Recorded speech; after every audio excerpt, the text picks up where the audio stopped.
Good communication is really important between couples. So it's important to see, just like you would for your child, as to why they're feeling this. We want to explore that between our spouses as well, and maybe help our spouses see our perspective, which might help that nervous spouse kind of get a better perspective and not feel so nervous once you understand where they're coming from and you give them your perspective as to why you're not too worried. Not just that, hey, it's not a big deal, but this is why it's not a big deal to me.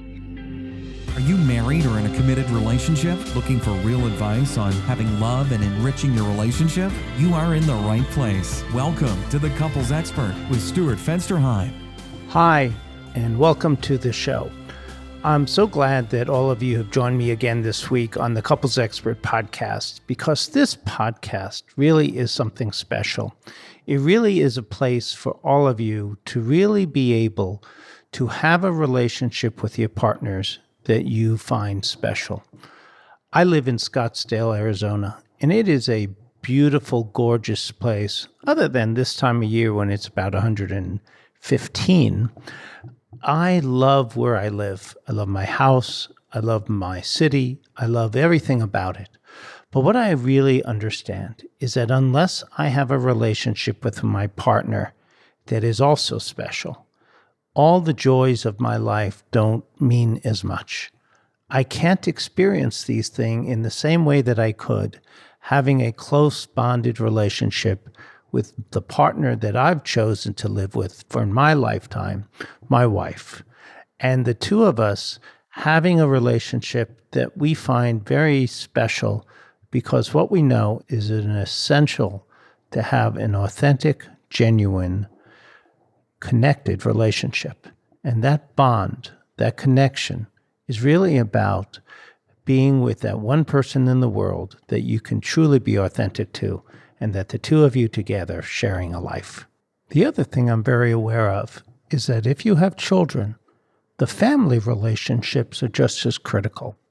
And what we need more than anything is to have a relationship with our family, with our children, that has the same elements of connection that you have with your partner. And that sometimes can be a real struggle. So what I've chosen to do on this podcast is to have a guest on my show who is a specialist in working with children. The reason for that, and this is really, I believe, the first time I've had an expert on my show who works with the field of children and family. And why I've done that is that we here at the Couples Expert are making a little bit of a transition, because I've brought on to my staff a really talented clinician by the name of Lori DeLorenzo. And Lori is a wonderful family therapist, a wonderful couples therapist, and actually going to have her on a show shortly. But I wanted to really let you all know that we now are expanding our approach to also help families have the same kind of close bond that we have been working on for many years for couples, and myself, an expert in the field of couples counseling for the past 30-some years. We now have an expert in helping you with your family relationships. So we're going to be talking about school. And school's just around the corner. And what a lot of people don't think about is, how do you stay connected with school starting soon, with issues around homework, issues around logistics. And what we're going to be talking with my guest about is how to maintain a close connection as a couple and still attend to the children's needs. It really can be quite a challenge for so many couples. So let me tell you a little bit about my guest. Sharmeen is a marriage and family therapist out of California. She specializes in working with teens, families, and kids. And she has a background as a school counselor in the California school system for about 10 years. And what she does there is she really helps families really focused in a very positive way on their educational services that the California school system offers. And so often there are challenges with kids with school anxiety, social problems, substance abuse, all of those things.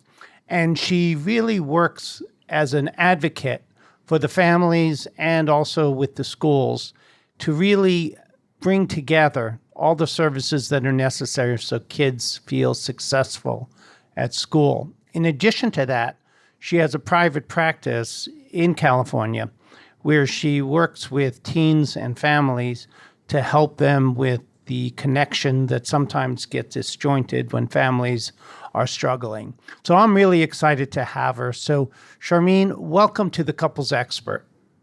Thank you. Thank you for having me. I'm excited to have this dialogue because so many families are struggling right now with just getting ready for school and trying to really make sure that the kids are all ready for their new year. But there's also, I think, a little bit of dread involved too with trying to get their lives prepared for now school starting. But before we get into any of that, I was wondering a bit about the field that you chosen. You work in the school systems and you also have a private practice. Tell me a little bit about what prompted you to get into this field. Was it some personal history or was it strictly a professional interest? Talk a little bit about that, if you would. It's just something that drew me in. It found me rather than me finding it, I think, is what happened. It's just when I was doing all my internships and, working and getting a better understanding of this field, I started off working in a women's shelter where I was working with women and children. So I was doing this combination of working with the younger age group and the adults. And then I was also doing school-based work where my internship actually took me to do the therapy and the counseling on school sites as well. So I found myself doing a lot of work with young people, and I liked that. So that's how I got into basically the school-based counseling work. And obviously, still being a marriage and family therapist, I wanted to have the private practice aspect of it as well. So yeah, that's how I do both. Right, that's how you do both. But as a caring professional, Mhm. we all have a certain path that we go in our own lives that says, I think you should be a helping person. Mhm. Or not everyone has that, but I know for myself, for example, some of the struggles that I had growing up and the school issues and coming from a divorced family, all of that sort of prompted me to, at some point in my life at least, to say, I really like this aspect of what I do and I seem to be good at it in terms of the empathy and all those things. So I'm just sort of curious, was there anything that sort of prompted you to want to go into this field in particular? Definitely. I definitely had a much more of a comfort level working with the younger population. I found myself able to connect and build rapport with them much more easily. And I just found myself feeling like I was good at what I was doing in terms of helping that population. And then having the parents come in and you kind of become an all-rounded mediator, counselor, therapist kind of Right. thing. And then you get that background, that education background that you really need to help these kids as well. And then helping the parents understand what's really happening in the schools.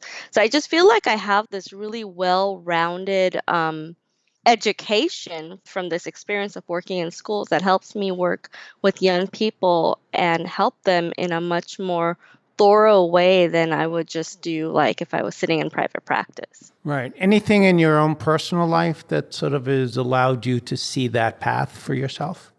Personally, I think ever since I was a kid, how the little kids play different things. I used to play like teacher, so Right. so always doing the school thing. And then, hmm as an adult and having worked with kids from the day one of when I was even hmm in undergrad, doing research and things like that, I think I just enjoy working with children more than adults as much. hmm Um, so I think that was my real reason personally to go in. One of the other things I did do when I was an undergrad was work for the child life unit at Loma Linda Hospital. hmm And I was in the oncology department working with Oh, cancer wow. patients. So that was it breaks your heart, but you find it so fulfilling as well, working with a younger population in pediatric oncology and working with them. So I think I just knew like I wanted to stay with them, you Yeah, know, that actually was one of my first jobs as was a medical social worker really. on an oncology unit at Queen of Angels Hospitals out there in California. Oh, Yeah, and I absolutely loved it. It takes a very special person to be able to really do that, and that says a lot about who you are and about your heart. right. So I really respect that that is part of your path. So let's start talking about the topic for today, which is helping families really get ready for school. And I know you work in the school system now as Hmm. well as the private practice. So tell me a little bit about what your thoughts are about what some of the challenges that you're seeing for couples in trying to really be prepared for this new school year. Right. So I am actually on site the very first day of school. Besides the referrals that I would get, I'm on site because the usual thing is obviously happening where you have some kids with anxiety, with school phobia, with school refusal. So I'm actually on site helping with these things from the very first day of school. So the things that I'm seeing where, one of the things is that families being prepared and preparing the younger kids when it's the first time kids, students and having, how to work with those children, appropriately to get them geared for school and be ready.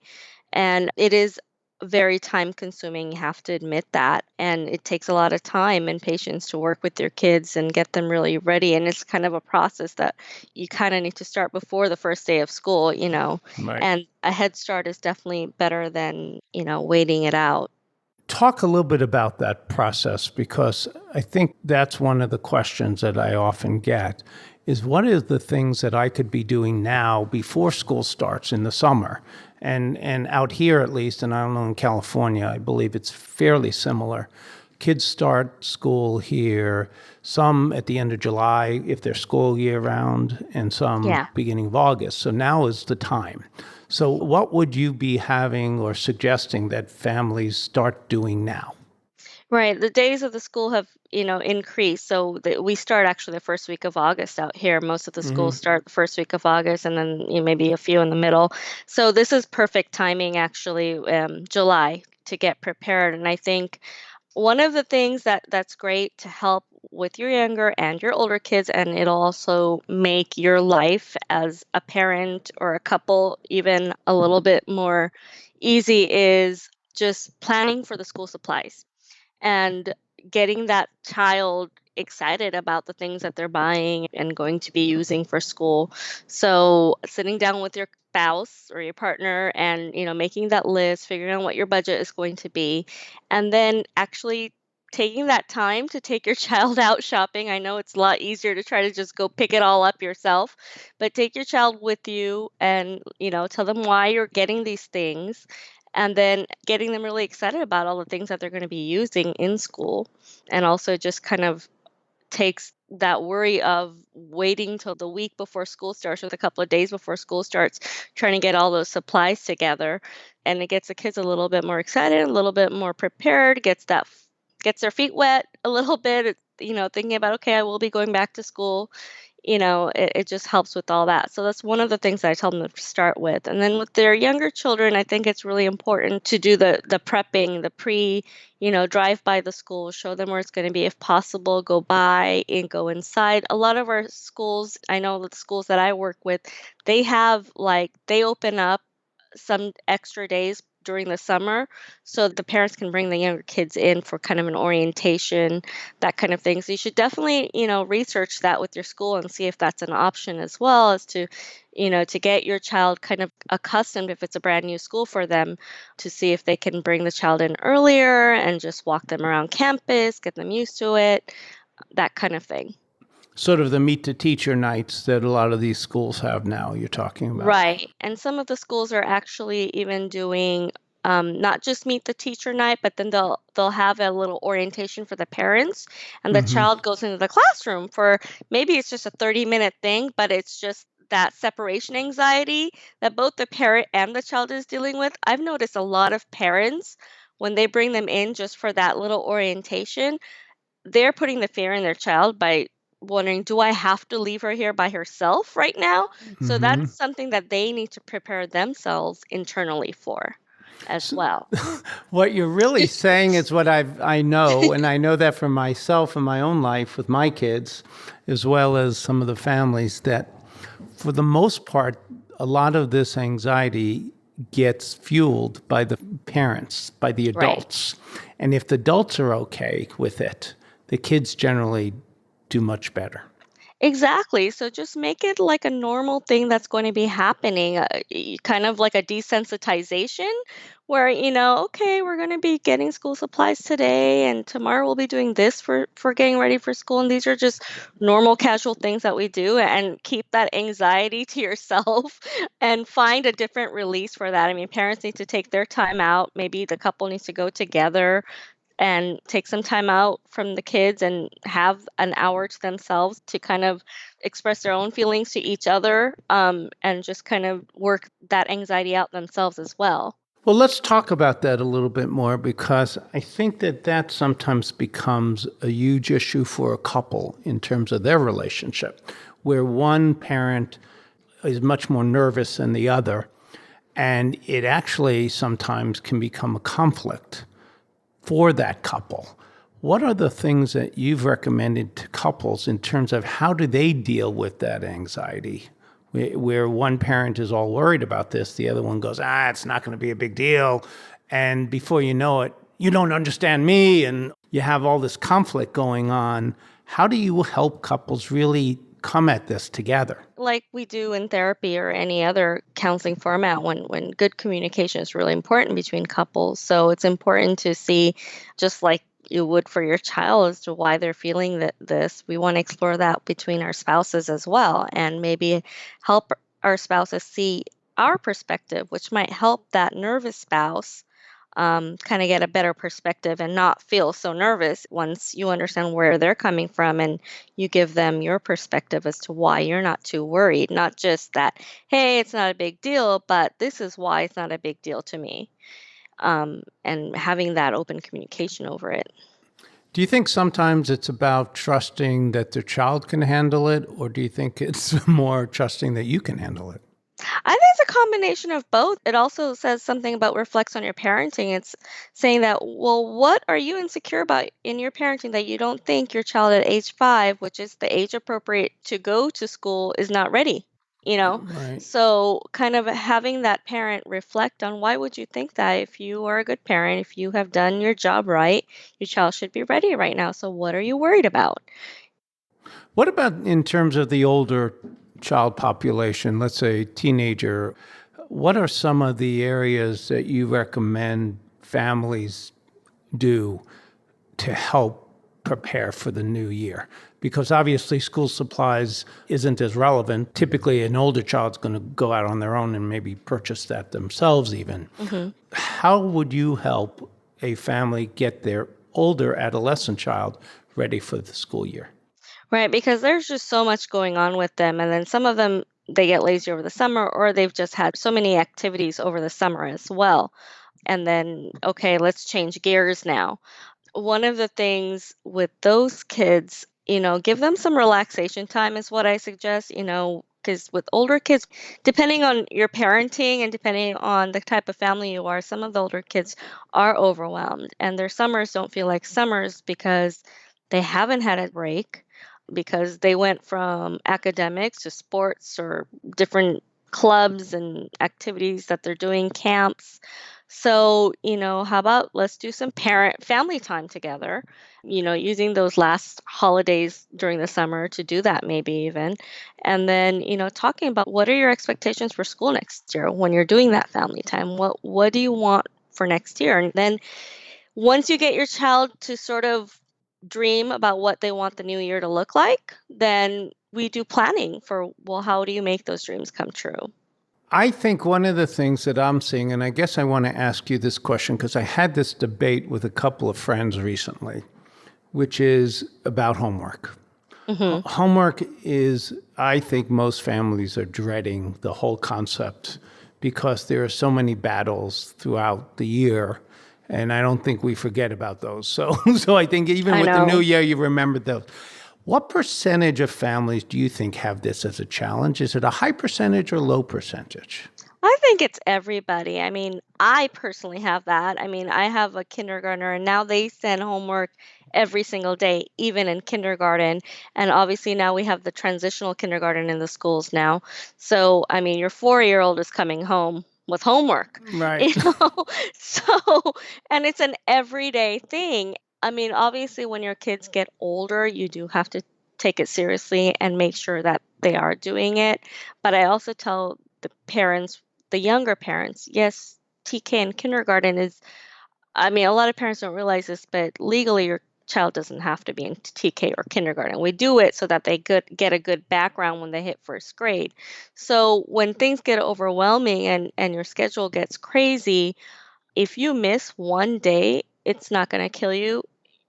It's going to be fine.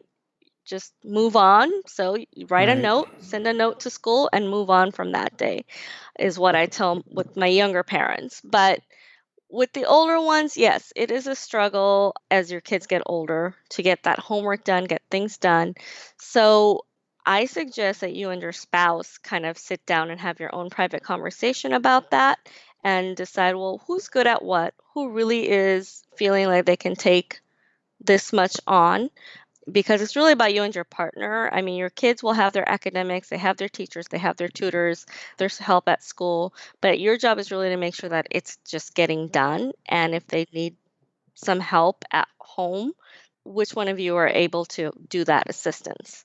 The issue that comes up sometimes, though, is school homework refusal. Right. And I think that's the bigger challenge, that there are battles that go on at home between the parents and the children. And we want to prevent that. There's a number of different philosophies about Right. this. And I'd like to hear from your perspective.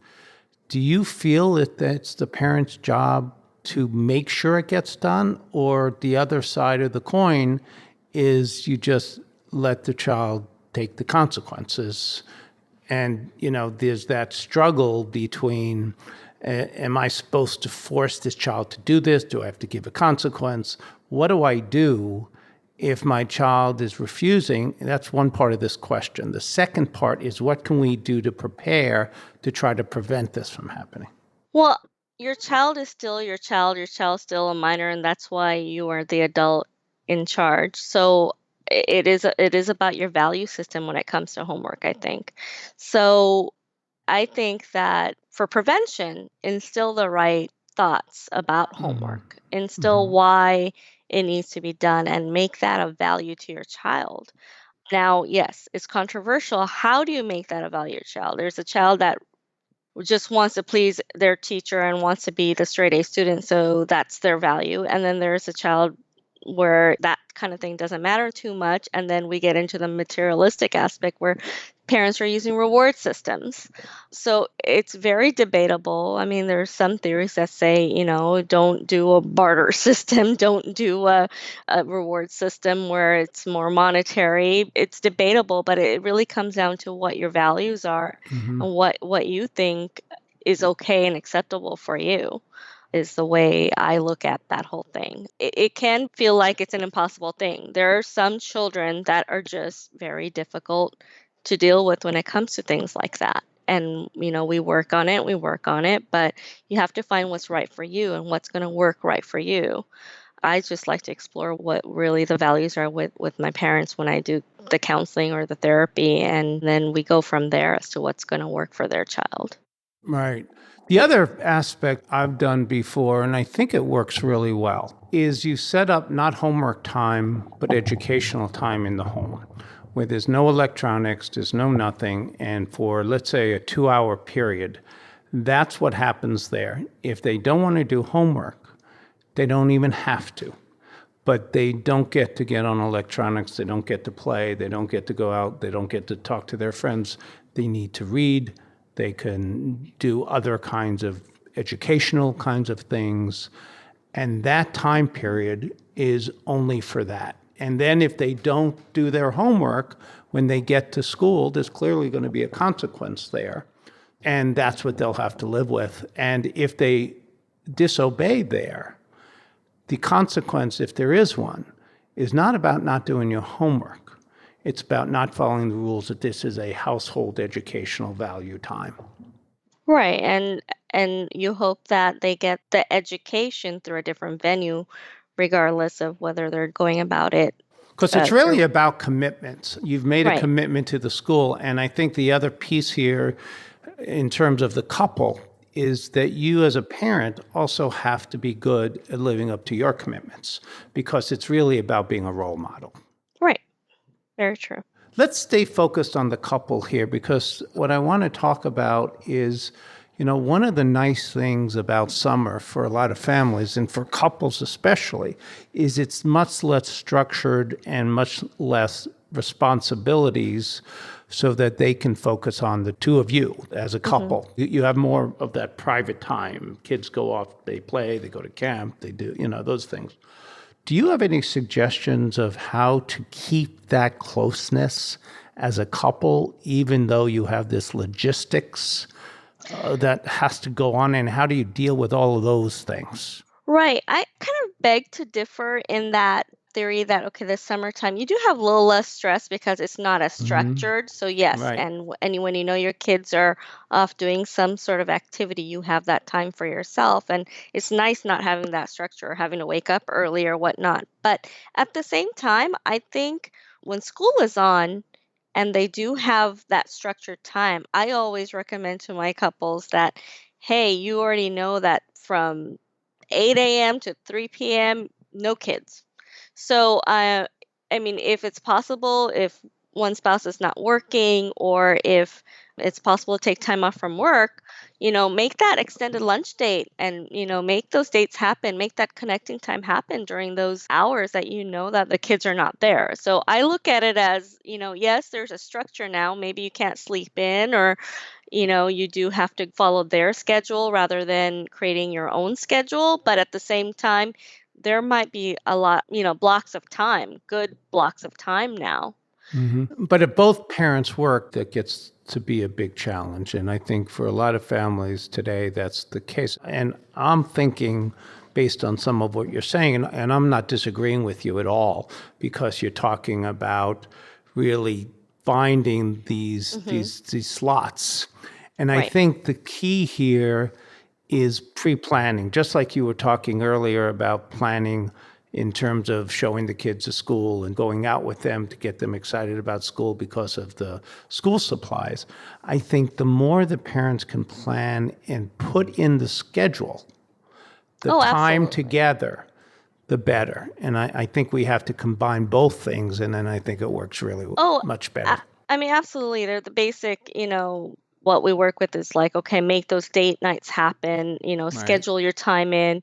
Just the little tips, like the usual things, like make sure to put it on your calendar that you're going to have at least one 20-minute conversation with your husband or your wife about how your day was, or one good thing that happened to you, or one bad thing that happened to you, and just the little things that you need to actually, when you have a schedule with the kids back in school, then you have to actually have that structured schedule for it, but make sure to put in the things that are important for your relationship into that schedule as well.